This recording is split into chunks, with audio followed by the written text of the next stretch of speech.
বন্ধুরা, শহীবুল বাংলা ইউটিউব চ্যানেলে সকলকে স্বাগত। তো দেখো, বীরভূম জেলার যে আশাকর্মী পদের বিজ্ঞপ্তি বেরিয়েছে, সেই বিজ্ঞপ্তিতে কি বলা হয়েছে, লাস্ট ডেট কবে আছে, এছাড়াও কবে ইন্টারভিউ হতে পারে, কি কি ডকুমেন্টস লাগবে, কি কি যোগ্যতা লাগবে, সব কিছু আমি এই ভিডিওর মাধ্যমে বলে দেবো। তার আগে তোমাদের কাছে একটা ছোট্ট অনুরোধ, যদি শহীবুল বাংলা ইউটিউব চ্যানেলে নতুন দর্শক হয়ে থাকো তো অবশ্যই চ্যানেলটিকে সাবস্ক্রাইব করে রাখবে এবং প্রত্যেকটি চাকরির খবর আগে আগে পেয়ে যাবেন। তো দেখো, সবচেয়ে প্রথম দেখবো আমরা যে লাস্ট ডেট কবে আছে আবেদন করার। তো দেখো, এই যে 13 নম্বর ঘরে আছে, লাস্ট ডেট আছে 16/8/2024 পর্যন্ত। ঠিক আছে, 16ই আগস্ট 2024 পর্যন্ত লাস্ট ডেট। ঠিক আছে, তো কীভাবে আবেদনটা করবেন সেটাও আমি এখানে দেখিয়ে দেবো। তার নিচে দেখো 15 নম্বরে দেখো লেখা আছে কীভাবে, যে ইন্টারভিউ হবে 25 সেপ্টেম্বর 2024 থেকে আর 26 সেপ্টেম্বর 2024, দুদিনে পরীক্ষা ইন্টারভিউ হবে। ঠিক আছে, একদিনে হবে না, তাই এখানে দিয়ে দিয়েছে দেখো। হ্যাঁ, ইন্টারভিউ নেবার দিনক্ষণ বলে দিয়েছে 25 সেপ্টেম্বর 2024 এবং 26 সেপ্টেম্বর 2024। ঠিক আছে, দুদিনে হবে। তো কীভাবে জমা দেবে? হ্যাঁ, শূন্য পদ ভিত্তিক দরখাস্ত যোগ্য আবেদনকারীকে কেবলমাত্র ইন্টারভিউতে উপস্থিত হওয়ার দ্বারা জানিয়ে দেওয়া হবে। ঠিক আছে, এবার দেখো তোমরা কীভাবে সেটাকে আবেদন করবে। আমরা জানি তোমরা যদি সরাসরি বিডিও অফিসে যাও কিন্তু সেখানে জমা নেবে না। তোমাকে কী করতে হবে না, রেজিস্টার পোস্ট করতে হবে। একটা খামে ভরবে, খামে ভরার পর যে ফর্মটা আছে প্রিন্ট করবে, প্রিন্ট করার পর তার সঙ্গে মাধ্যমিকের অ্যাডমিট কী কী লাগবে না, মাধ্যমিকের অ্যাডমিট, ভোটার কার্ড, আধার কার্ড, তারপর মাধ্যমিকের রেজাল্ট, তোমার হাইয়েস্ট যে কোয়ালিফিকেশান সেই মার্কশিট, হ্যাঁ, এগুলো সব মিলিয়ে একটা খামের মধ্যে দিতে হবে এবং 1 কপি ফটো আর যে ফর্মটা থাকবে সব ফিল আপ করে সেলফ অ্যাটেস্টেড করে একটা খামের মধ্যে ভরে দেবে। তারপর পোস্ট অফিসে গিয়ে সেখানে রেজিস্টার পোস্ট করবে। তুমি যদি বলো সরাসরি ব্লকে গিয়ে বিডিও অফিসে গিয়ে জমা দেবো, কিন্তু তারা জমা নেবে না। তাই কী করতে হবে, তোমাকে পোস্ট অফিসে গিয়ে একটা খামের ভিতরে ভরবে, সেই খামের উপর সব কিছু লিখে দেবে।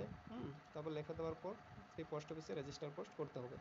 তো দেখো, প্রার্থীর বয়স কত হতে হবে না, অবশ্যই সাধারণ প্রার্থীর বয়স হচ্ছে এই যে আছে দেখো 1 ডিসেম্বর 2024, ঠিক আছে, তারিখে, মানে 30 থেকে 40 বছরের মধ্যে হতে হবে।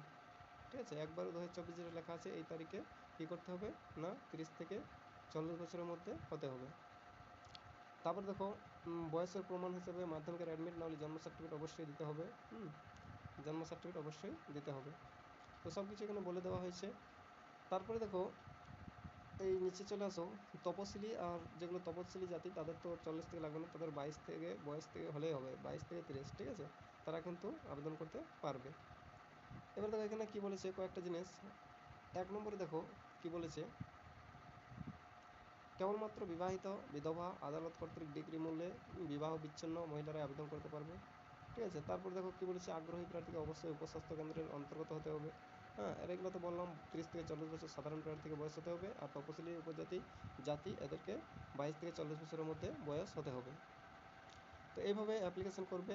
অ্যাপ্লিকেশন করার পর এই যে দেখো এখানে কী কী লাগবে সব কিছুই বলে দিয়েছে। হ্যাঁ, এই যে 7 নম্বরে চলে আসো, আবেদনকারী মানে আবেদনপত্র যেটা আছে তার সঙ্গে সকল প্রমাণপত্রের সব প্রতিলিপি জমা করতে হবে। যেমন জন্ম তারিখ যে লাগবে তার শংসাপত্র, হয় মাধ্যমিকের অ্যাডমিট কার্ড, না হলে কী লাগবে, জন্ম সার্টিফিকেট। তারপর দেখো সাম্প্রতিক নির্বাচন তালিকা, তোমাকে একটা আইডেন্টি প্রুফ লাগবে, যে ভোটার কার্ড দিতে হবে। তারপর দেখো লেখা আছে উপযুক্ত, মানে তোমার যদি কোনো জাতিগত মানে এই কাস্ট সার্টিফিকেট থাকে সেই কাস্ট সার্টিফিকেটটা দিতে হবে। তারপর দেখো মাধ্যমিকের এবং সমতুল্য পরীক্ষার যে মার্কশিট সেই মার্কশিট দিতে হবে। গ্রেড 1 ও গ্রেড 2 স্বনির্ভর গোষ্ঠী, প্রশিক্ষণ দায়, লিঙ্ক ওয়ার্কারের, মানে এটা প্রযোজ্য হলে এটা যাদের দরকার তাদের দেবে, না দিলেও কোনো ব্যাপার নয়। তারপর প্রার্থীর স্বাক্ষর সহ, মানে সেলফ অ্যাটেস্টেড 2 কপি রঙিন পাসপোর্ট সাইজ ফটো একটি ফর্মে সাঁটা ও অন্যটি সেলফ অ্যাড্রেসড খামের মধ্যে দিতে হবে। তারপর দেখো বলেছে যে আবেদনকারীর নাম সহ ডাকযোগে তুমি যে পোস্ট অফিসে যাবে সেখানে নিজের ঠিকানা উল্লেখিত করে দেবে খামের উপরে, আর 22 টাকার ডাক টিকিট লাগাতে হবে। 22 টাকার ডাক টিকিট সহ সেই খামের মধ্যে জমা করতে হবে। তারপরে তোমরা যদি মানে এখানে দেখো ইন্টারভিউতে পরে ডাকা হবে জমা দেওয়ার পর। তারপর তোমার যদি কোনো ভুল থাকে আবেদনপত্রতে তাহলে কিন্তু খারিজ করা হবে। ঠিক আছে, তো এই ছিল আজকের ভিডিও। তো অবশ্যই ভিডিওটি সবাইকে শেয়ার করে দেবে। তারপর দেখো আরেকটা সবথেকে মোস্ট ইম্পর্ট্যান্ট, এখানে একটা বলা হয়েছে আবেদনপত্র প্রার্থীর নাম, ঠিকানা, পদ, রেজিস্টার পোস্ট দ্বারা জমা দেওয়ার স্থান। ঠিক আছে, যেটা বললাম, তো এইভাবে জমা দেবে। অবশ্যই তোমরা যদি সিলেক্টেড হও তো তোমাদেরকে ইন্টারভিউতে ডাকা হবে, কোনো রিটেন এক্সাম নেই। তো আজ এই পর্যন্ত ভিডিও, অবশ্যই চ্যানেলটিকে সাবস্ক্রাইব করে রাখবে। ধন্যবাদ।